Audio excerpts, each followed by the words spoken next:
नमस्कार दोस्तों। तो फाइनली जम्मू कश्मीर में जो असेंबली इलेक्शंस हो रहे थे उसके भी रिजल्ट्स सामने आ चुके हैं। रिजल्ट्स ऑलमोस्ट आप मान लो कि ये सामने आ चुके हैं। फाइनली रिजल्ट्स, इसको समझ के रखिए।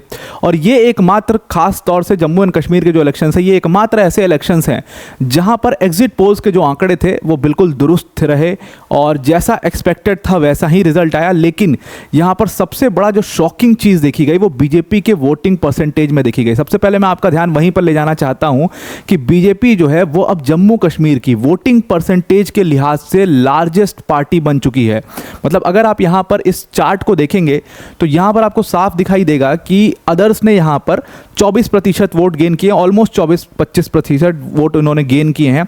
उसके अलावा जो बड़ी पार्टी है पीडीपी, सबसे बड़ा नुकसान अगर इस पूरे चुनाव में किसी को हुआ है तो वो महबूबा मुफ्ती और उनकी पार्टी को हुआ है, पीडीपी पार्टी को हुआ है। वो करीब 8.87% वोट उनको मिले हैं। और जो उनका हमेशा से वोटिंग परसेंटेज रहता था चुनावों में 15%, 17%, 20%, 25% तक, तो मतलब वो पूरा डेंट इनको पड़ गया है। और पीडीपी पार्टी की कही जा रही कि पॉलिटिक्स का अंत हो चुका है। यहाँ पर थोड़ा सा आपको जो प्रेजेंस है वो पीडीपी पार्टी का दिखाई देगा, जहाँ पर सिर्फ 2-3 सीटें उन्होंने गेन कर पाए इस इलेक्शंस में। जम्मू कश्मीर, ये पूरा जो लाल वाला हिस्सा है ये Jammu Kashmir national conference party का है। Jammu Kashmir national conference party यानी कि फारूक अब्दुल्ला और उमर अब्दुल्ला की पार्टी, जो कि कांग्रेस के साथ मिल करके इस बार चुनाव लड़ रही है, तो उन्होंने यहाँ पर 23% वोट गेन किए हैं। और उसके बाद कांग्रेस ने यहाँ पर 11%, करीब 12% वोट गेन किए हैं। लेकिन बीजेपी ने अकेले सिंगल लार्जेस्ट पार्टी बनते हुए यहाँ पर 25.64% वोट यहाँ पर गेन किया। ऑलमोस्ट आप मान कर चलिए 25.5% वोट इन्होंने बीजेपी ने यहाँ पर गेन कर लिए हैं। तो सिंगल मोस्ट वोटिंग परसेंटेज के लिहाज से सबसे बड़ी पार्टी बनकर के सामने आई है। अब जम्मू कश्मीर का जो इलेक्शन है उसमें मैं आपको एक मैप दिखाना चाहता हूँ। वो थोड़ा सा इतना इजी होता नहीं है, उसको समझना बहुत डिफरेंट है। लेकिन इस बार जो इलेक्शन देखा गया वो पूरी तरीके से बाइपोलर इलेक्शन देखने को मिला है कि एक तरफ बीजेपी है और दूसरी तरफ कांग्रेस और जम्मू कश्मीर नेशनल कॉन्फ्रेंस यानी कि उमर अब्दुल्ला, फारूक अब्दुल्ला और राहुल गांधी, ये तीनों लोग एक साइड हैं, दूसरे साइड बीजेपी है और बिल्कुल कशमकश चल रही है। हालांकि बीजेपी का बहुत ग्राउंड है नहीं जम्मू कश्मीर में। देखो, जम्मू रीजन और कश्मीर रीजन को आप बिल्कुल डिफरेंट लेकर के चलिए। दोनों की पॉलिटिक्स में जमीन आसमान का फर्क है, दोनों की पॉलिटिक्स एक दूसरे से बहुत अपोजिट है। तो बीजेपी का हमेशा से स्ट्रांग होल्ड जम्मू एरिया रहा है। ठीक ठाक वहाँ पर हिंदू पॉपुलेशन भी है और वहाँ के मुद्दे भी एड्रेस होते हैं। जैसे यहाँ पर आपको नीचे के हिस्सों में दिखाई दे रहा होगा कि पूरा जो जम्मू रीजन है यहाँ पर आपको ऑरेंज सीटें दिखाई दे रही हैं। तो बीजेपी को टोटल इस पूरे इलेक्शन में 29 सीटें मिली हैं जो उन्होंने जीती हैं। और ये सारी नीचे के साइड की आपको सीट्स दिखाई दे रही हैं जहां पर ऑरेंज मिला। 1-2 सीट यहां पर आपको ग्रीन से दिखाई दे रही होगी। जैसे ये बानी की सीट है, आई थिंक बानी की सीट पर थोड़ा सा विवाद हुआ था टिकट को लेकर के, और इसी वजह से बानी की सीट पे क्या हुआ कि वहां पर बीजेपी चुनाव हार चुकी है। ऑलमोस्ट जो मतलब मार्जिन रहा वो 2000 वोटों का रहा। बहुत नेक टू नेक का चुनाव था और डॉक्टर रामेश्वरन सिंह, जो कि एक इंडिपेंडेंट कैंडिडेट थे, उन्होंने चुनाव जीत लिया। अब आप देखिएगा यहाँ पर कि इंडिपेंडेंट कैंडिडेट ने बहुत बेहतरीन सीटों पे परफॉर्म किया। मतलब पीडीपी पार्टी से ज़्यादा सीट्स जो हैं वो इंडिपेंडेंट कैंडिडेट्स के पास हैं। और ये ज़्यादातर इंडिपेंडेंट कैंडिडेट्स वो हैं जो बीजेपी से नाराज़ थे और उसके वजह से वो इंडिपेंडेंट चुनाव लड़ गए। जैसे ये वाली एक सीट आपने देखी ली, फिर ये वाली सीट अगर आप देखेंगे तो यहाँ पर भी सेम कहानी हुई थी कि टिकट नहीं मिला था और प्यारे लाल शर्मा जो हैं वो इस सीट से आते हैं। प्यारे लाल शर्मा इंडिपेंडेंट चुनाव लड़ गए थे। इंदरवाल की ये सीट है और ये सबसे ज़्यादा इंटरेस्टिंग सीट है इंदरवाल की, जहाँ पर इंडिपेंडेंट कैंडिडेट जीते हैं। प्यारे Lal Sharma independent candidate BJP से टिकट मांग रहे थे, नहीं मिला, चुनाव लड़ गए अकेले और लगभग मतलब 600 वोटों से वो जीते हैं चुनाव। मतलब बहुत क्लोज मुकाबला रहा। लेकिन यहाँ पर मुकाबला किससे था? वो दूसरे इंडिपेंडेंट कैंडिडेट यानी गुलाम मोहम्मद सरूरी से मुकाबला था और गुलाम मोहम्मद सरूरी को लगभग 13,000 वोट यहाँ पर मिले। और बीजेपी यहाँ पर जो है वो चौथे नंबर पर रही। भारतीय जनता पार्टी के तारिक हुसैन कीन यहाँ पर चौथे नंबर पर रहे। इंडियन नेशनल कांग्रेस यहाँ पर तीसरे नंबर पर है और इससे भी खराब परफॉर्मेंस है पीडीपी की, जो कि 5वें नंबर पर रही। मतलब पार्टियां जो है वो तीसरे, चौथे और 5वें पे हैं और 2 इंडिपेंडेंट कैंडिडेट जो है वो इस सीट पर बहुत अच्छा उन्होंने परफॉर्म किया है। तो अब आप सोचिए कि पार्टी का जो कैलकुलेशन है वो कितना गड़बड़ हुआ है। ऐसी बहुत सारी सीट हैं जहां पर पार्टियों के कैलकुलेशन में ज़बरदस्त गड़बड़ी हुई है। एक ये सीट है, ये छाम की सीट है और यहाँ पर भी टिकट को लेकर के, टिकट वितरण को लेकर के बीजेपी के लड़ाई हो गई थी। अदरवाइज ये भी बीजेपी की सीट निकल जाती। सतीश शर्मा टिकट मांग रहे थे लेकिन राजीव शर्मा को बीजेपी ने यहाँ पर, भारतीय जनता पार्टी ने टिकट दिला दिया था। ये वो सारे लोग जिनका नाम मैं आपको बता रहा हूँ जिनको बीजेपी से टिकट मिले हैं, ये सारे के सारे रविंद्र रैना जो बीजेपी के अध्यक्ष हैं अभी जम्मू कश्मीर में, और जम्मू कश्मीर इलेक्शन में खासतौर से जम्मू रीजन में बीजेपी का सबसे बड़ा चेहरा अगर कोई व्यक्ति है वो रविंद्र रैना है। वो रविंद्र रैना के खास लोग हैं, उनके कैंप से आते हैं और उनको टिकट काफ़ी भर भर के मिले हैं, और दूसरी तरफ लोग जो है वो नाराज़ रहे इसी वजह से। तो इन्होंने भी इंडिपेंडेंट कंटेस्ट कर दिया था, लगभग 7,000 वोटों से इन्होंने बुरी तरीके से राजीव शर्मा को चाम की सीट पर भी हरा दिया है। तो ये कुछ इंडिपेंडेंट कैंडिडेट्स हैं और ये सारे जो है they are like minded to BJP, all these candidates. तो ये आप मान करके चलिए कि 7 में से जो इंडिपेंडेंट्स को ये 7 मिली है, इसमें से 2-3 सीटें जो हैं वो बीजेपी के लाइक माइंडेड लोगों की हैं, और वो बीजेपी को मिल जाएंगी, मतलब बीजेपी को वो लोग समर्थन दे देंगे यहाँ पर। तो 29 सीट बीजेपी ने अपने दम पर यहाँ पर जीत लिया है। जम्मू कश्मीर नेशनल कॉन्फ्रेंस ने 42 सीट जीता है, इंडियन नेशनल कांग्रेस ने इसमें 6 सीट, और पीडीपी का बहुत बुरा हाल हुआ है। आप मान के चलिए उनका सुपड़ा साफ है, यहाँ पर 3 सीटें मिली हैं। तो अब मेजॉरिटी के लिए 48 सीट चाहिए, तो जम्मू कश्मीर नेशनल कॉन्फ्रेंस 42 और कांग्रेस की 6 आप मिला दो तो आराम से 48 सीट हो जाती हैं कंफर्टेबली सरकार बनाने के लिए। और उनको यहाँ पर सबसे इम्पॉर्टेंटली महबूबा मुफ्ती की ज़रूरत नहीं पड़ेगी। अगर लग रहा था कि 4-5 सीट अगर गड़बड़ हुई, थोड़ा बहुत 3-4 सीट गड़बड़ हो गई, तो शायद उनको महबूबा मुफ्ती की ज़रूरत पड़ जाए। महबूबा मुफ्ती भी बाहर से समर्थन देने के लिए तैयार थी कि बाहर से समर्थन दे देंगे और हाई मॉरल ग्राउंड ले लेंगे कि देखो हम सिर्फ एक एंटी बीजेपी गवर्नमेंट चाहते हैं, जो बीजेपी की सरकार ना बने, बीजेपी से हट करके एक सरकार बनाना चाहते हैं, तो हमने समर्थन दे दिया, ऐसा कहा जा रहा था। और महबूबा मुफ्ती की जो थोड़ी कोई बची कुची पॉलिटिक्स है जम्मू कश्मीर रीजन में वो बच जाएगी, लेकिन ऐसा हुआ नहीं। बहुत comfortably Jammu Kashmir national conference और कांग्रेस ने मिलकर के चुनाव जीत लिया। अब यहाँ पर कांग्रेस के लिए इंपॉर्टेंटली मैं आपको कहना चाहता हूँ कि कांग्रेस के लिए ये चुनाव बहुत ज़रूरी था। Jammu Kashmir national conference party यानी कि उमर अब्दुल्ला और फारूक अब्दुल्ला के साथ जो उन्होंने लास्ट मोमेंट पे अलायंस का डिसाइड किया, वो एक बहुत ही बड़ा मास्टर स्ट्रोक था। अगर ये अलायंस नहीं हुआ होता तो फिर ये चुनाव बुरी तरीके से फंस जाता, और फिर मतलब ये चुनाव फंसता और बीजेपी फिर इस चुनाव को निकालने में बहुत ज़्यादा एड़ी चोटी का जोर लगा देती।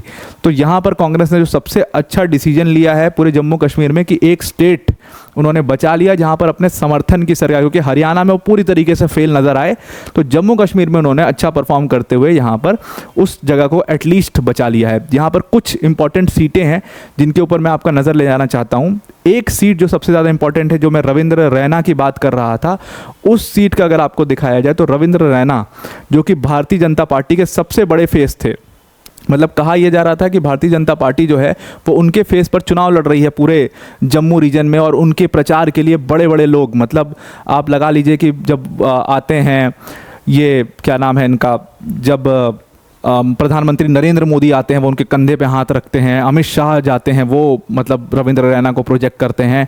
तो रविंद्र रैना और पवन खजूरिया का एक अजब सा आपस में मतलब टसल दिखाई दिया था इस बार। पवन खजूरिया इंडिपेंडेंट चुनाव लड़ गए, इसी वजह से उनका टिकट तक काट दिया गया, जो कि बीजेपी के गद्दावर नेता है, छोटे मोटे नेता नहीं है, और कहा गया कि रविंद्र रैना ने पवन खजूरिया का टिकट कटवा दिया। तो ये सारे कारण रहे, बीजेपी में थोड़ा सा आपसी टसल भी रहा, तो उसका नुकसान थोड़ा बहुत बीजेपी को। अदरवाइज वो 30 का मार्क जो है बहुत आराम से 30-32 सीट बीजेपी इसमें निकाल ले जाती, जो कि बहुत ही बढ़िया परफॉर्मेंस है। 2014 की जो मोदी लहर की सीट थी, उस मोदी लहर में भी बीजेपी को 25 सीटें आई थी, लेकिन आज की डेट में जब कहा जा रहा है कि मोदी लहर उतनी नहीं है और पार्टियां हर स्टेट में अपने काम के ऊपर चुनाव लड़ रही हैं, वहां पर बीजेपी का जो 370 का जो बड़ा स्टेप लिया है बीजेपी ने, उसका रिजल्ट दिखाई दिया है।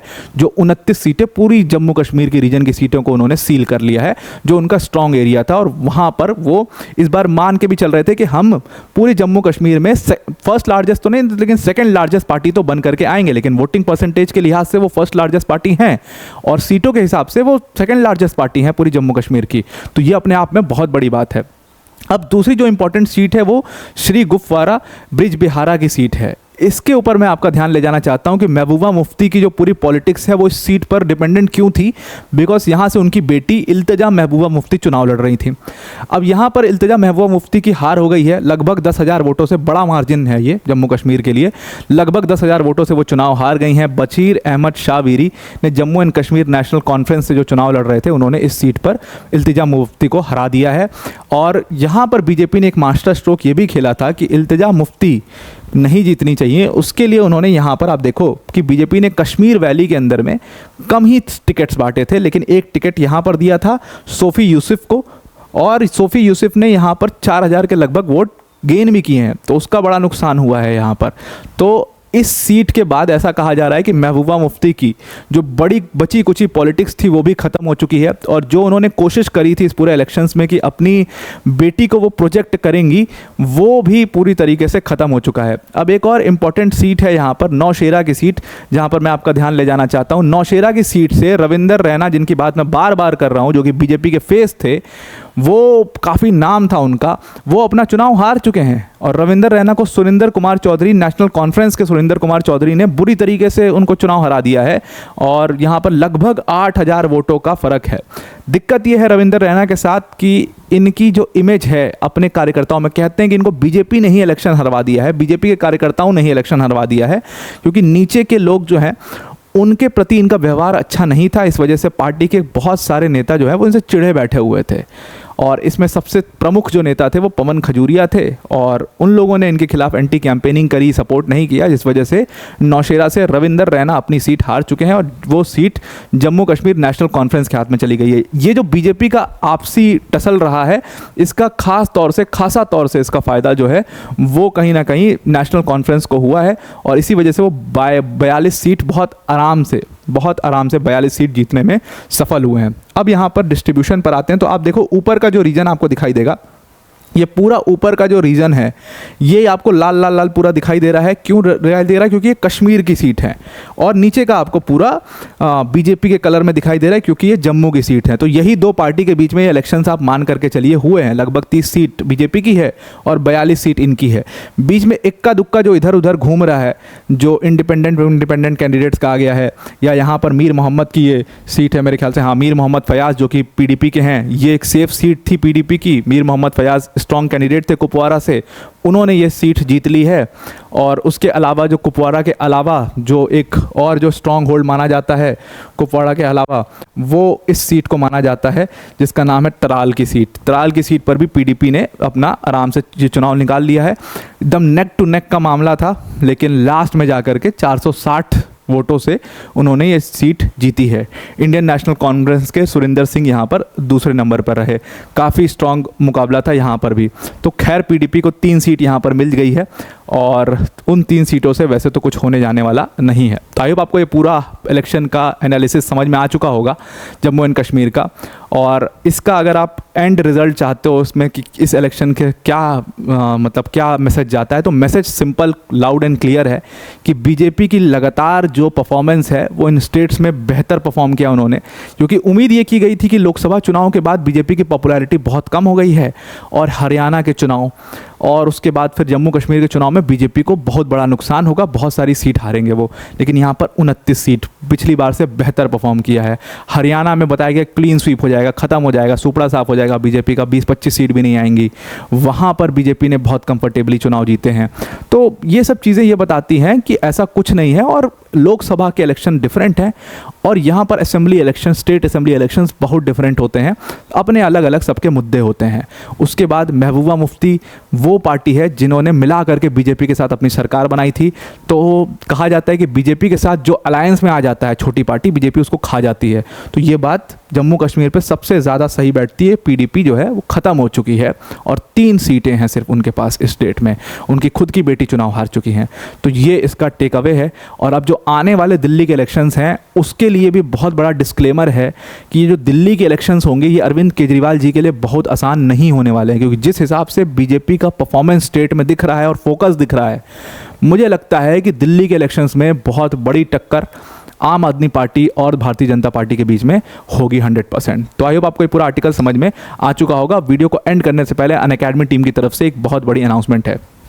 अगर आप यूपीएससी सीएससी की प्रिपरेशन करना चाहते हैं तो अनअकैडमी ने आपके लिए राहें बहुत आसान कर दी हैं। जिस यूपीएससी सीएससी की प्रिपरेशन के लिए आप 1.5-2 लाख रुपए खर्च करते हैं, अनअकैडमी ने उसमें बिगेस्ट एवर प्राइस ड्रॉप करके उस प्राइस को सिर्फ 24,999 कर दिया है।